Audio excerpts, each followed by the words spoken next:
po jako akawuwo naddala mu kaweefube ono gwe tuliko okuzza Buganda ku ntikko yeetaaga bamalirivu. Ng'ekirwadde COVID-19 kyongera okusimba amakanda kuno, gavumenti ya wakati esazeewo okukolagana n'Obwakabaka bwa Buganda okusomesa abantu ku ngeri gye balina okwetangiramu ekirwadde kya COVID-19 era ng'olunaku olwaleero basomesezza ab'amasaza n'amagombolola agali mu Buganda wali mu Butikkiro. Era twakola n'etteeka eriyitibwa Immunization Act eriyisibwa Parliament lyo likavalinga abasawo abagema abaana bamwe mutegera bulungi.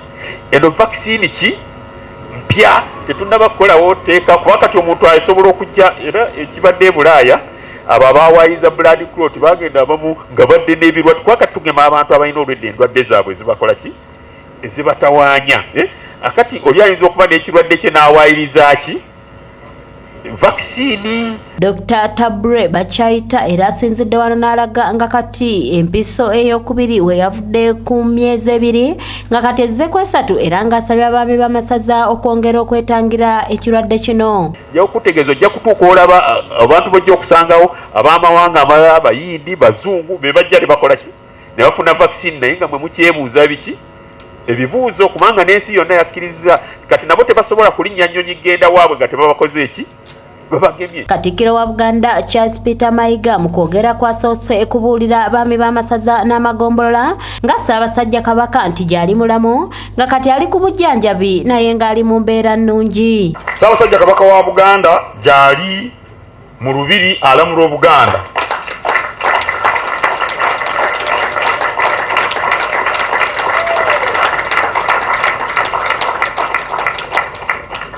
Era nja kumutegeeza nti mwasanyuse nnyo bwe nakibategeezezza.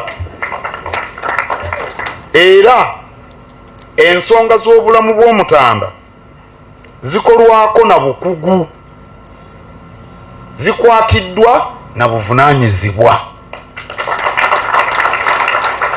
Mayiga ayongeddeko okukubiriza abantu okugenda ewagemebwa okwegemesa n'okwongera okwekuuma nawokera wa COVID-19. Era y'ensonga lwaki twabayise kuba mu abaami ba Kabaka bwe mubeera wano buli kanyomero k'Obwakabaka bwa Buganda kagenda kufuna amawulire gano. Kati we twogerera buzzeemu okusaasaana ate buno bwa bulabe nnyo. Buno obuliwo bwa bulabe nnyo ku muliraano e Kenya bazizaawo n'omuggalo funduukululu. Kati ennaku nga 2 bakkendeezezaamu kuba tosobola kuyingira Nairobi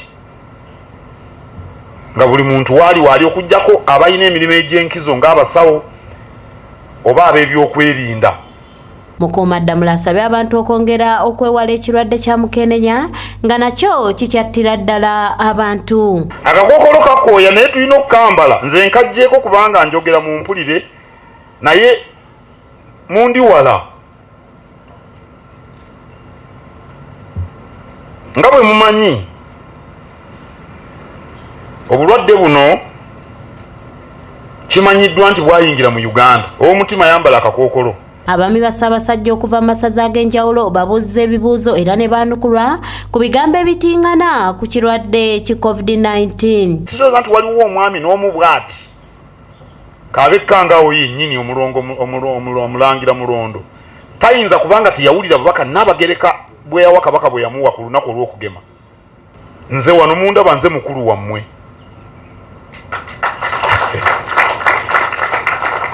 Sirowooza nti waliwo omwami yali andabyeko nga ntadde ekifuba naye kuolwo omwandaba. Kanyike Kevinizi yakusakidde eggulire lino ku lwa ABS Television. Wooddown nti ate abazungu bagamba batya mu vaccine oba weerimba kuba n'abantu baabwe bannansi ffe tubakola ki tubagema basobole nabo okukola ki okutambula.